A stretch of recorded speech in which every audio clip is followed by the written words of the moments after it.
네, 천주교 성도님들 반갑습니다. 2018년에 2월 달에 왔다고 우리 전사님이 알려주시더군요.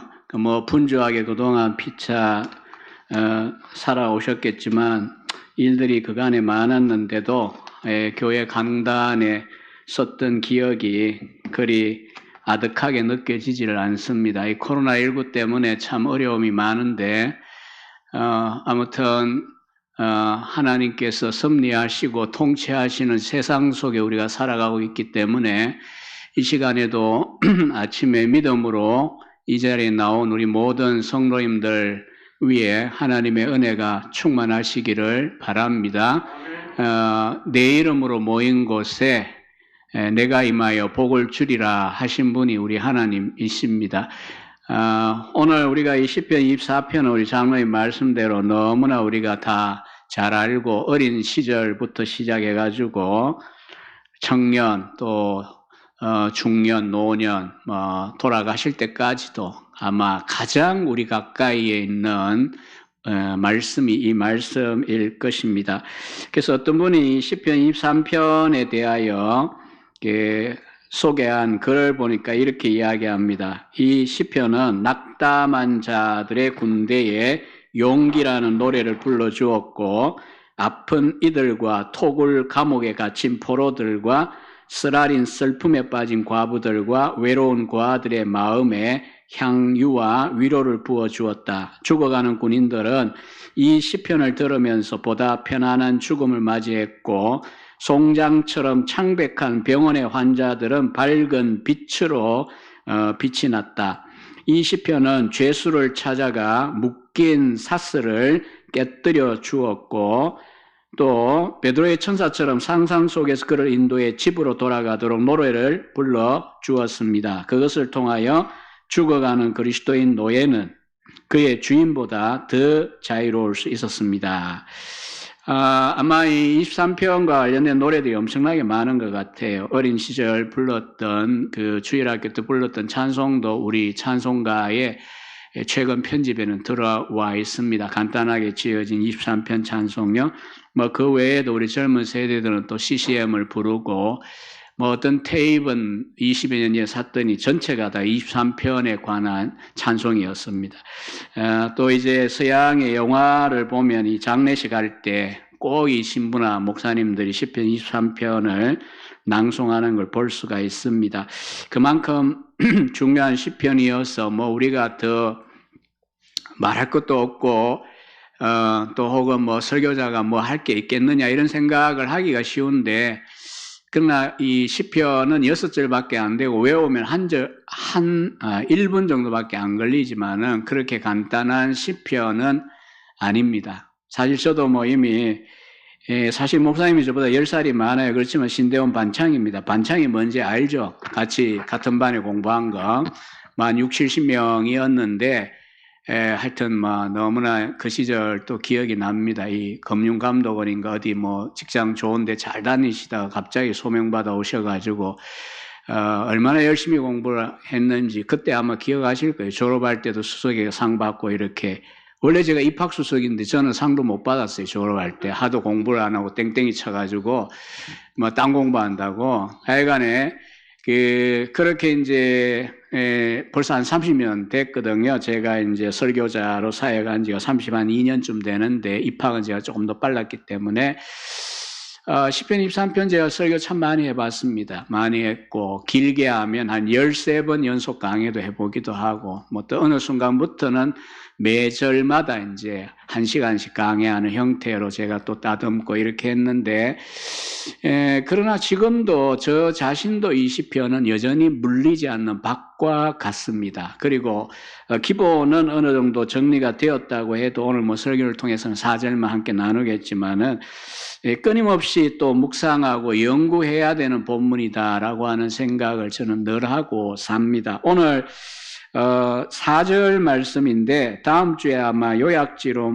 무슨 소그룹인가 구역 무슨 모임에 쓰는 요약지를 보내달라고 하셔가지고 제가 이미 만들어 보내드렸는데 거기도 보면 나올 겁니다만은 구약학자가 이 구절을 문자적으로 번역한 그 번역문을 제가 소개를 먼저 해드립니다. 4절, 심지어 내가 깊은 어두움의 골짜기 속에서 걸어간다 할지라도 나는 재앙을 겁내지 아니할 것입니다. 왜냐하면 바로 당신이 혹은 하나님께 당신하긴 그렇죠. 그래서 당신님이 나와 함께 하실 것이기 때문입니다.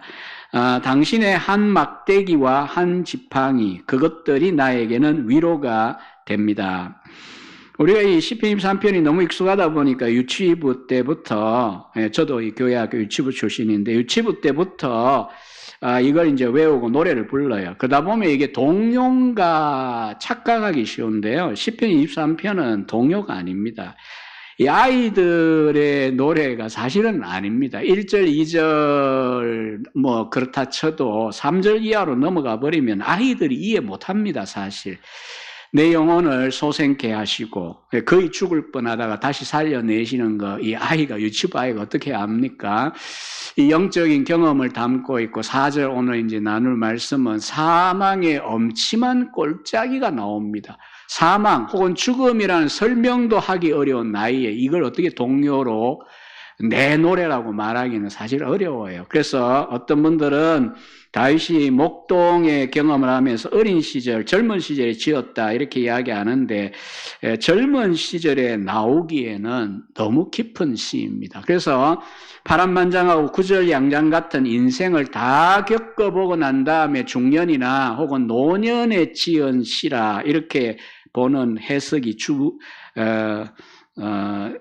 유력하고요. 저도 기꺼이 그런 해석에 동의를 합니다. 오늘 먼저는 사망의 음침한 골짜기 혹은 사망의 그림자진 골짜기라고 하는 이 표현을 우리는 익숙하긴 하지만 이게 문자적으로 어떤 지형과 관계가 있습니다. 다윗은 자기의 경험에서 이 표현을 쓴 겁니다.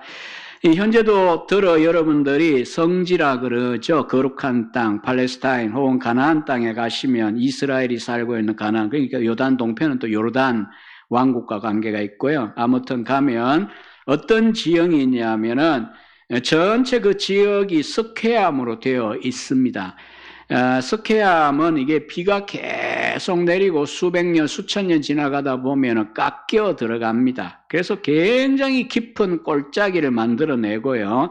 또 이게 일정하게 무슨 건물 세우듯이 골짜기가 된 게 아니고 뭐 이게 들쑥날쑥 막 이렇게 되다 보니까 험악한 골짜기가 형성이 되어진 곳이 있습니다. 그리고 그 골짜기 가운데 이제 이 동굴들도 생기고 했기 때문에 맹수들이 살기도 하고 선한 사마리아인의 비유에 나오는 그런 강도 이야기처럼 지나가는 그 행객들을 이제 공격하는 이 강도 때에도 몸을 숨기고 있기에 좋습니다. 특히 그 사무엘상 24장 인가 6장에 보면 사울이 볼일 보려고 동굴에 들어갔다가 그 어두운 깊은 곳에 이 다윗의 무리가 있었던 그 기사가 생각나실 텐데 이런 지형도 바로 지금 이 사망의 엄침한 골짜기라고 시적으로 표현한 그 석회암 때문에 이루어진 깊은 그 유다 지역의 골짜기와 연관이 되어 있습니다.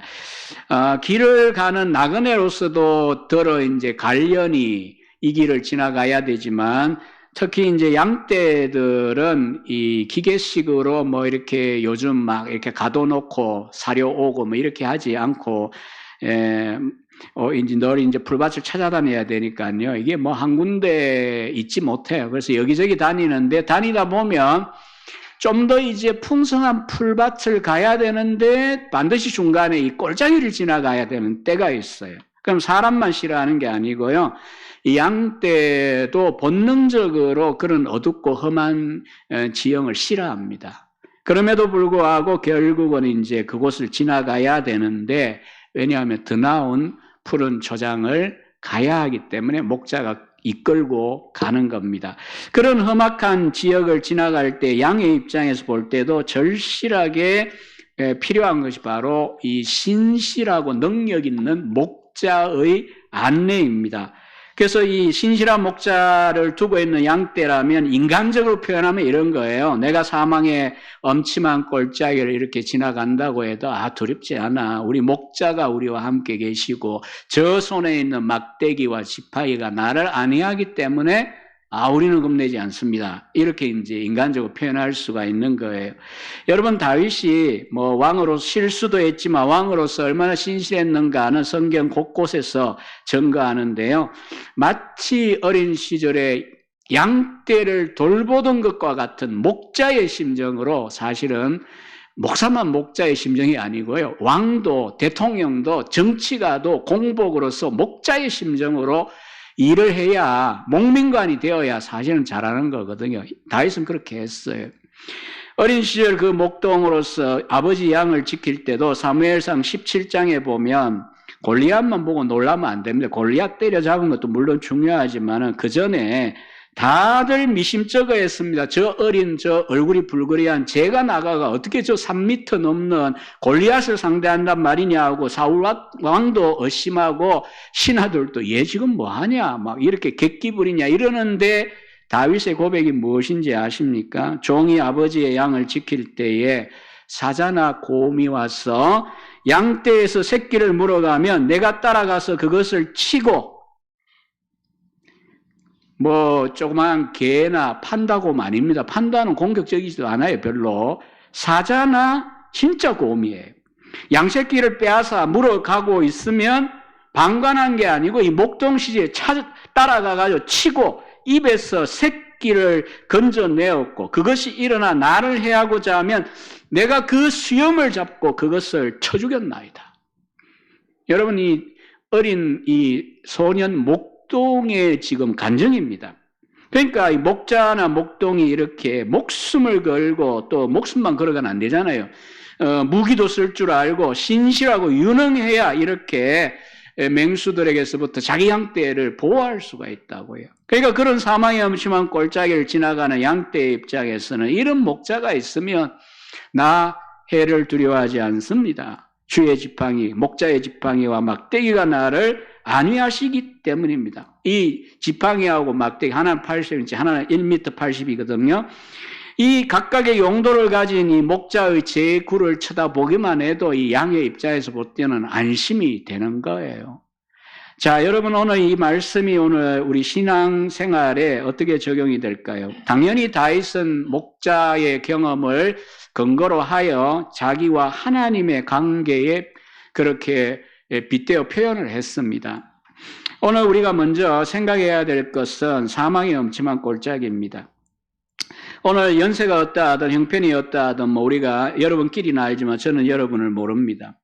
그러나 인생은 교회를 다닐 때에도 항상 어떤 소망을 갖고 교회를 오게 되냐 하면 형통한 인생입니다. 즐거운 인생입니다. 젊은 세대들 같으면 뭐 연로적이니 뭐니 하면서 어쨌든 소확행이라도, 작지만 확실한 행복이라도, 뭐든 간에 무슨 벚꽃의 길을 걸어가고 커피 한 잔을 마시더라도 어쨌든 행복감이 있고 즐겁고 그런 기쁜 삶을 원하잖아요.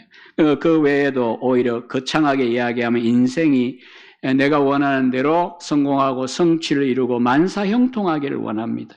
교회에 온 것은 하나님의 도우심으로 그런 일들을 하고 싶기 때문입니다.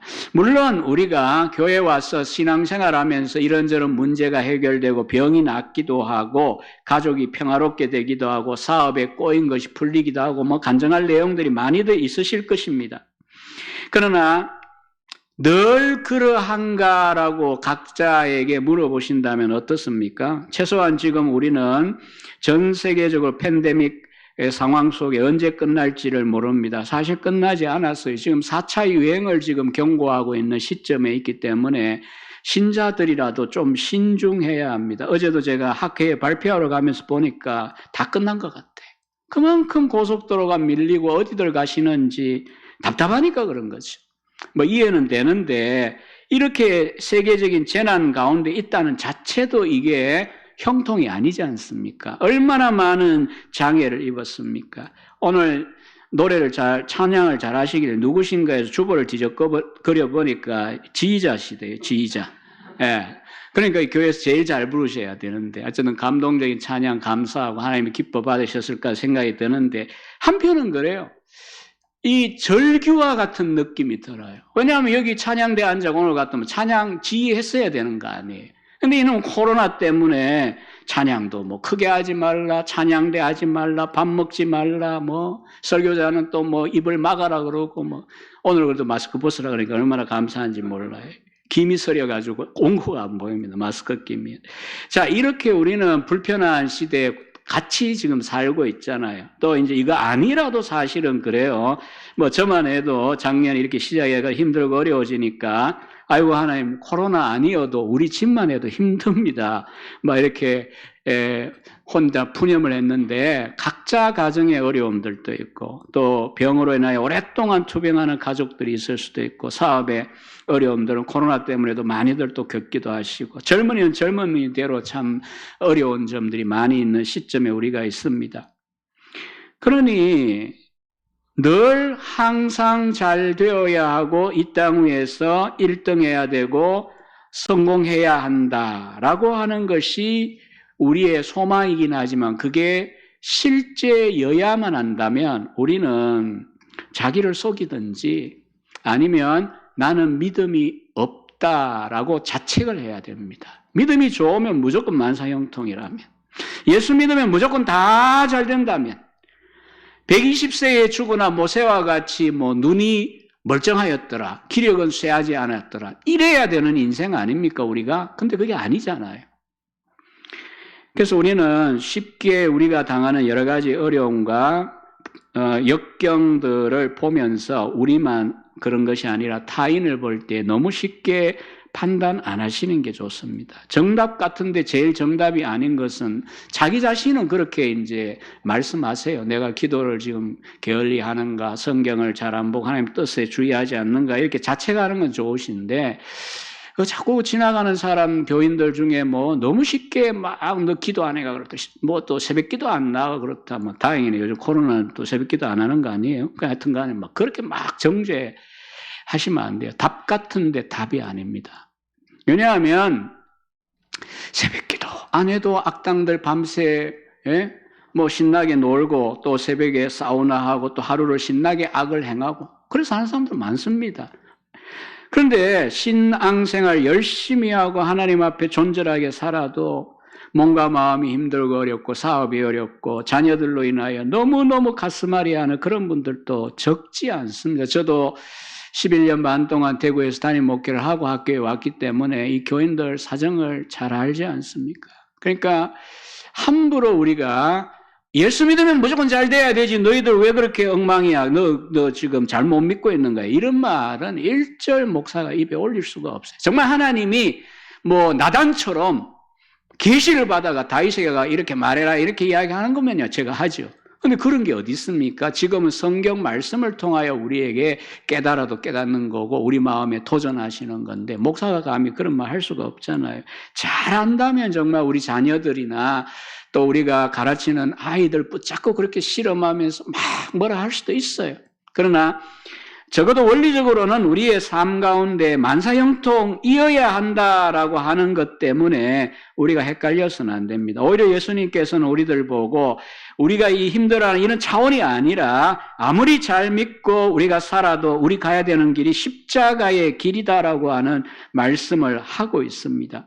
저는 신앙생활의 가운데 기쁨과 형통과 감격과 보람이 없다는 얘기 지금 하고 있는 게 아닙니다. 우리의 삶에 일어나는 여러 가지 역경과 환난에 대한 지금 이야기를 하는 겁니다. 다윗의 경우도 마찬가지 아닙니까? 그가 1절과 2절에 있는 이런 평화로운 인생만 살았다고 생각하시는 분들은 성경 영 아닐 것인 거죠. 다윗은 10대에 기름 부음을 받았지만 그의 나머지 그 다음 이어지는 생애가 뭐냐 하면 온 나라가 와가지고 아이고 왕이 되셨습니까? 왕으로 이거 아니죠. 10여 년을 쫓겨다녔습니다. 심지어 자기 장인에게 쫓겨다녔습니다. 도망자의 생애를 살았습니다. 얼마나 힘들고 어려운지 다윗은 자존감이 낮아질 대로 낮아져서 죽은 개와 같고 벼룩이 같은 내가 뭔데 자꾸 쫓아다니냐고 그렇게 막 말할 정도였죠. 돌아다니다 갈 곳이 없어. 팔레스타인 가보시면 알지만 저는 안 가봐도 지도로 압니다만은 작습니다. 조그마한 동네인데 갈 데가 없어요. 그래서 오죽하면 자기가 물맷돌로 머리 맞춰 죽인 그 골리앗의 고향인 가드에 가가지고 목숨을 살리려고 그렇게 은신처를 구했습니다. 여러분 상상할 수 없는 일 아닙니까? 어디 갈 데가 없어가지고 그 고향에 영웅을 죽였는데 그 영웅 죽인 데 가가 내 목숨 살려달라. 이게 얼마나 사람이 갈 곳이 없으면 그 정도까지 갑니까? 미친 척 침막 흘려야 되고 또 혹은 이제 왕이 되었다고 해도 하나님 앞에 회개하고 용서를 받았지만 그의 인생 후기에 그 징계를 한번 보십시오. 그의 아들 압살롬의 반란 때에는 도망을 가는데 맨발로 갔습니다. 맨발로 감람산을 막 걸어 올라갔습니다. 얼마나 다급하면 여러분 여기에 사망의 음침한 꼴짝이라고 하는 거 제가 세세하게 주일 낮은 시간이 정해져 있기 때문에 제가 길게 말씀 못 드립니다. 우리의 인생길 가운데 푸른 초장과 잔잔한 시냇가를 느낄 때도 있지만 우리 영혼이 뒤집어져 가지고 거의 숨 넘어갔다가 어휴하고 숨이 돌아오는 심폐소생술에 의해서 돌아온 것처럼 그런 소생케 되는 경험도 하고 오늘 4절의 말씀과 같이 사망의 음침한 골짜기도 지나갈 때가 있다고 하는 사실을 말씀드리는 겁니다. 그러나 오늘 이제 중요한 것은 제목을 이렇게 보고 아마 오늘 잘못 왔다고 생각하는 분들이 있을지 모르겠는데요. 아닙니다. 어차피 우리 현실은 좋은 때와 힘든 때가 같이 있기 때문에요. 중요한 건 좋은 때는 겸손하라 이렇게 쉬운데 안내가 힘들 때 더더구나 힘들다는 말도 못하고 한숨 쉬고 신음해야 될 만큼 힘든 골짜기를 지나갈 때야말로 가이드가 필요합니다. 위로가 필요합니다. 그럴 때에 우리가 기억해야 될 것이 4가지가 있는데 간단하게 제가 본문에 찾아봅니다. 첫째는 지나갑니다. 여기에 다닌다라고 하는 표현을 썼는데 이게 방황하는 거 아닙니다. 왔다 갔다 그 안에서 그게 아니라 지나가는 겁니다. 통과하는 것입니다. 남자분들은 가장 대표적으로 군에 갔다 일반적으로 오니까 저도 30년에 군에 갈 때 엄청나게 길더라고요. 이 눈이 굉장히 나빠가 17개월 10일 단기 사병했습니다. 방이라는 말 제일 싫어합니다. 똥방이 더 싫어합니다. 하여튼 방위 복무를 했는데 17개월 10일이 왜 그리 깁니까? 또 현역 36개월까지 하신 우리 위에 선배님들은 엄청나죠. 근데요, 금방 지나가요. 지나고 나면 한 뼘도 안 돼요, 그 세월이. 그렇게 가슴에 남아있는데 기억이 우리 아들이 이미 또 21개월 군생활 다 하고 와가지고 이미 그러고 있습니다. 이런 거나 또 우리가 사별의 아픔이나 시련의 아픔이나 또 실직의 문제나 배신의 문제나 또 인생에 겪는 이런저런 어려운 때도 안 지나갈 것 같고 못 잊을 것 같고 못 살아남을 것 같은데 세상 사람도 그러죠. 시간이 약이다. 그러나 우리는 하나님께서 정해놓은 코스이기 때문에 통과합니다. 통과한다라고 하는 이 사실을 우리가 기억하는 것이 첫 번째 위로입니다. 그래서 언제 끝나나 싶지만 이 팬데믹도 하나님의 자비로운 손길 아래 끝날 때가 올 것입니다. 그래서 우리가 이제 끝난다. 이것도 또한 지나가리라고 하는 탈무드의 그 유명한 명언과 같이 그것을 첫째 기억하시고요. 두 번째는 여기 보면 내가 해를 두려워하지 않습니다. 입니다. 이걸 기억하셔야 됩니다. 해 혹은 악입니다. 혹은 재앙입니다. 영어에는 evil이라고 하는 단어로 번역을 했는데 이렇게 또 이야기하면 약간 이제 또 힘들어요. 왜냐하면 우리가 어려움을 겪고 마음도 힘들고 여러 가지 육신도 힘들고 여러 가지 힘든 일이 있는데 해 혹은 악 혹은 재앙을 이게 아니냐 이렇게 생각하기 쉬운데 세상 사람들이나 우리나 겪는 것이 비슷한 것 같아도 우리는 이렇게 말할 수 있는 존재입니다. 해를 두려워하지 않는다. 악을 두려워하지 않는다. 왜냐하면 세상 사람들은 너무 힘들고 어려우면 인생을 포기하고 죽기도 합니다. 아니면 살아있지만 체념하고 절망을 합니다. 오늘 소확행을 이야기하는 젊은 세대들의 밝은 면이 소확행일지 모르지만 어두운 면은 미래가 없기 때문입니다. 절망이 그 속에 있다는 걸 우리는 불쌍히 여겨야 됩니다. 그러나 신자들은 어떻습니까? 극악한 어려움을 통과한 요셉이나 다니엘과 같은 젊은 세대들 때를 보십시오. 세상 사람들은 감당할 수 없는 그 일들을 넉넉히 감당하고 통과합니다. 왜냐하면 하나님께서 결국은 예비하신 복을 주실 것이라는 것을 알기 때문입니다. 우리 신자들에게는 중도 탈락이라는 것 없습니다. 정말 그리스도 안에 있는 신자라고 한다면 적어도 우리가 강하게 표현하면 이겁니다. 망할 것에 대한 두려움을 가질 필요가 없습니다. 우리 인생 망하지 않습니다.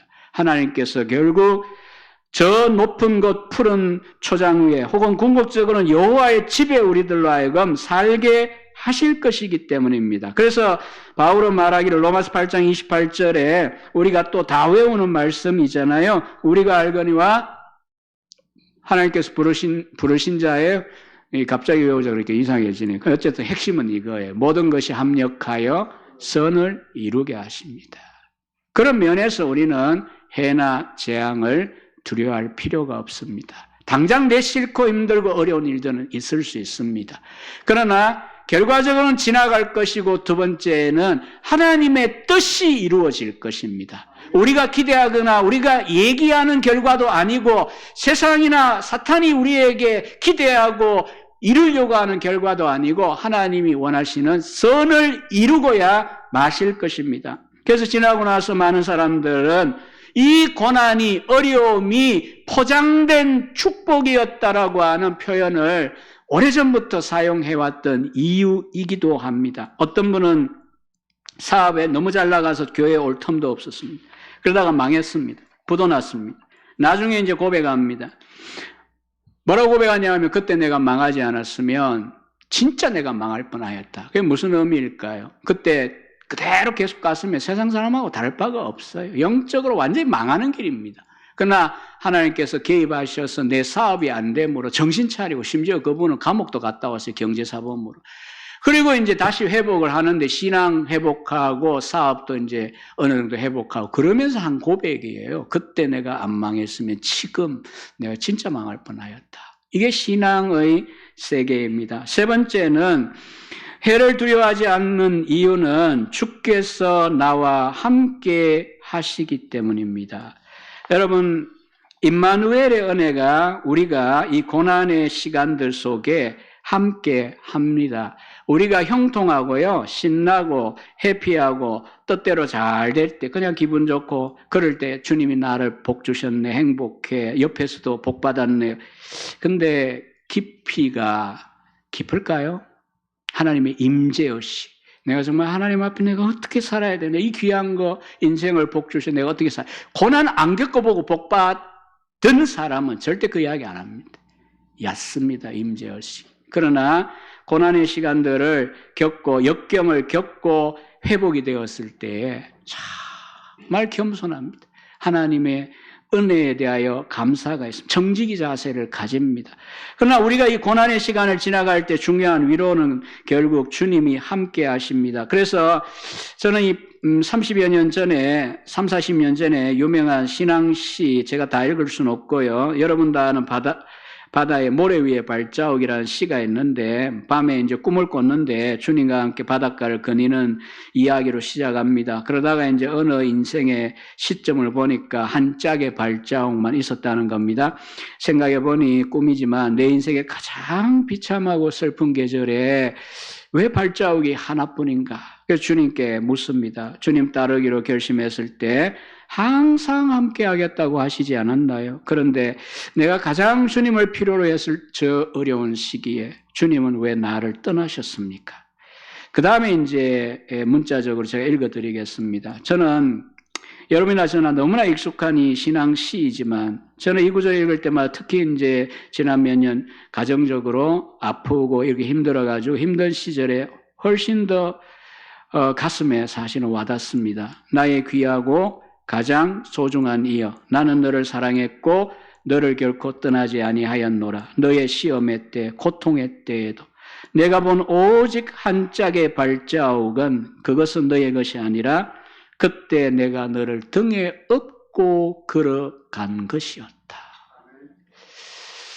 여러분, 우리 젊은이들도요, 쉽게 절망하고 생을 포기하기도 하고 포기하고 싶은 충동이 들고, 또 우리 각자가 신앙이 있어도 천국 빨리 가면 좋을 텐데 이런 마음도 드실 때가 다 있잖아요. 힘들고 어려울 때. 그러니까 인생에 대하여 포기하고 싶은 생각들이 들 때도 있어요. 세상은 말할 것도 없지만은. 그러나 지나왔어요, 우리가. 여러분의 인생의 사리가 어떠하든 각자가 아는 거예요. 저도 지난 55년을 뒤돌아보면 제가 스스로 걸어오지 않은 시간들이 많습니다. 솔직히 포기하고 나 못 살겠다, 힘들다, 주님 나 못 살겠어요. 그 마치 그냥 하여튼 그런 이 단어들 생각나는 건 또 표준어가 아니어가지고 하여튼간에 힘들어요. 나 못해하고 나둥거려져가지고 생떼 쓰는 아이처럼. 이거는 표준어죠. 그럴 때가 여러 번 있었어요. 목회할 때도 그랬어요. 목회 600여 명 이렇게 출석하고 하면 괜찮잖아요. 세상적으로. 아니요. 만 가지 근심과 어려움들이 있습니다. 현장은. 그래서 때로는 하나님 나 좀 천국 좀 갔으면 좋겠다고. 근데도 불구하고 안 갔어요. 아직도. 왜냐하면 지나왔어요.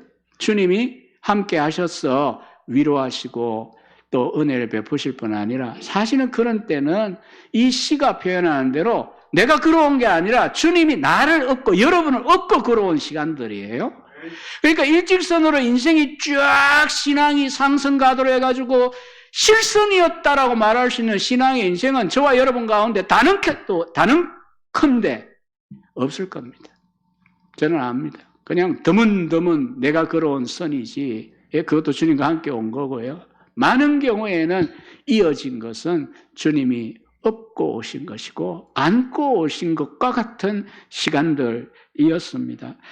여러분, 주님이 함께 하신다라고 하는 건 인간적으로도요, 힘들고 어려울 때 그냥 말 안 해도 내 옆에 그냥 어떤 사람이 그냥 척은히 여기고 있어주는 것만 해도 위로가 될 때가 있고요. 그저 눈물 한 방울 흘려주기만 해도 그 깊은 상처의 치료제가 되는 경우들 우리 알잖아요. 함께 한다라고 하는 의미를. 그러나 사람은 그 이상 못합니다. 부부가 아무리 간절해도 그 이상 못합니다. 아내의 그 깊은 병고에 남편이 옆에 수발 들고 안타까워해도 그 이상 어떻게 못합니다. 그러나 주님이 우리와 함께 하신다라고 하는 것은 우리의 고통을 알고 우리의 이해하고 공감하시고 주님이 아시지요라고 말을 했을 때 주님께서는 우리들을 향하여 안다, 나도 겪었다라고 이야기하시면서 체휼하신 뿐 아니라 더더구나 중요한 것은 도와주실 수 있는 능력을 가진 전능자십니다. 우리의 사정을 알고 내 힘듦을 알고 나를 안아주시기만 해도 은혜가 감사한데 그 문제를 해결하고 우리로 하여금 이것이 변하여 전화위복이 될 수 있도록 역사하시고 능력을 베푸실 분이 바로 우리의 목자이신 하나님이십니다. 성도 여러분, 오죽하면 힘들고 인생이 신앙생에도 어려우면 어떤 분의 책 이름이 울고 싶은 날의 은혜라는 책이 있습니다. 울고 싶은 날의 은혜. 진짜 그 책 제목 보는 순간 울고 싶었어요. 왜냐하면 집에 많이 아파가지고 몇 년을 지금도 고생하고 있거든요. 진짜 울고 싶은 날. 그때도 은혜가 있다는 게 도대체 뭐냐. 그래서 책을 샀어요, 사실. 관심 있는 분들은 읽어보시기를 바랍니다.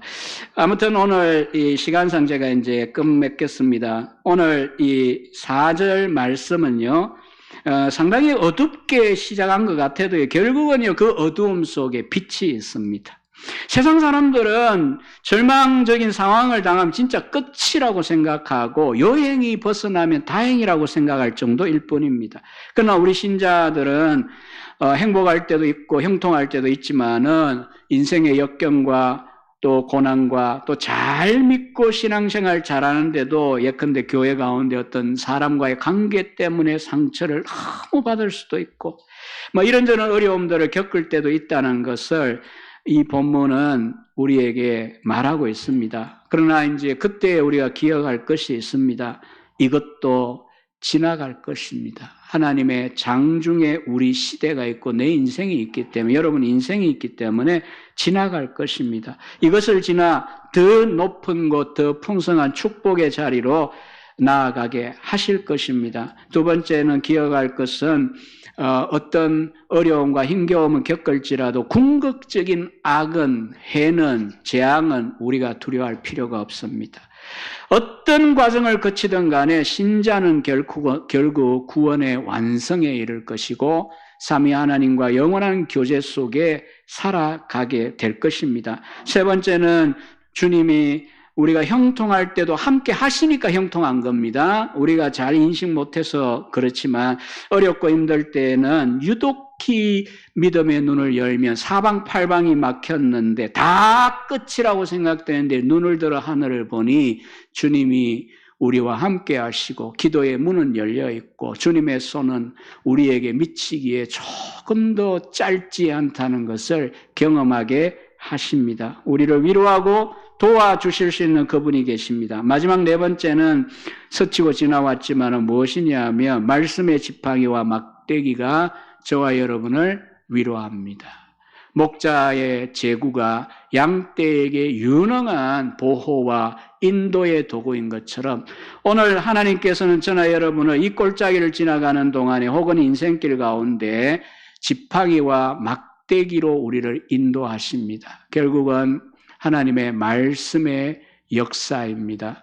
정말 이 코로나의 가장 큰 폐해는 끝났다고 해도 이 인터넷 예배 드릴 수밖에 없었던 이 상황에 습관이 되다 보니까 교회를 쉽게 현장에 오지 못하게 되는 인구가 적지 않을 거라고 하는 전망입니다.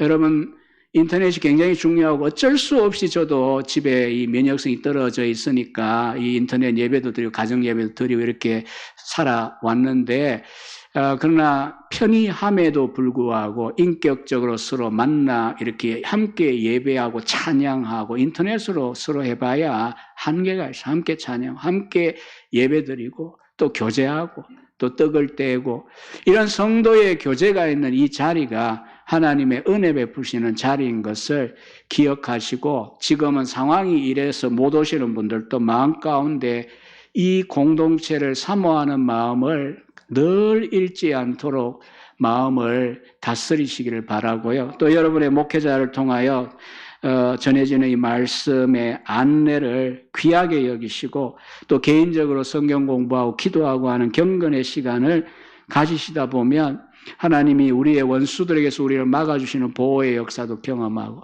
또 때로는 그 지팡이가 우리의 목에 와서 감겨가지고 우리가 잘못 생각하는구나, 잘못된 길로 가는구나, 양을 딱 끄집어 당겨가지고 자기 길로 인도하시듯이 우리의 인생을 인도하시는 것을 경험하시게 될 것입니다.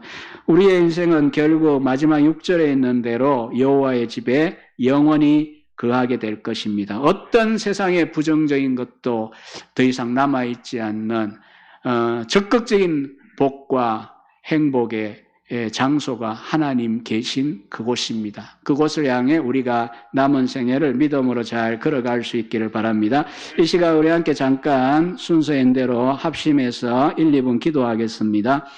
함께 기도하겠습니다. 하나님 아버지 감사합니다. 오늘 또 귀하고 복된 시간에 사랑하시는 주의 자녀들을 불러주시고 하나님 코로나19도 힘들고 어렵습니다. 또 우리 각자의 삶도 너무나 힘들고 어렵습니다. 저희들을 불쌍히 여겨 주시옵소서. 하나님 아버지 우리에게 자비를 베풀어 주셔서 다윗이 고백한 이 신앙의 내용을 우리에게서 다 경험하게 하옵소서. 거룩하신 하나님 아버지 감사합니다. 힘든 시절에 살아가고 있는 주의 자녀들을 긍휼히 여기시고 불쌍히 여겨 주시옵소서. 우리 각자의 어려움들도 있습니다. 그러나 주님이 우리와 함께 하시고 주의 지팡이와 막대기가 우리의 각자 가야 될 인생길을 지도하여 주시옵소서. 저 높은 곳 더 풍성한 곳에 우리를 세워 주시옵소서. 예수님의 이름으로 기도하옵나이다. 아멘.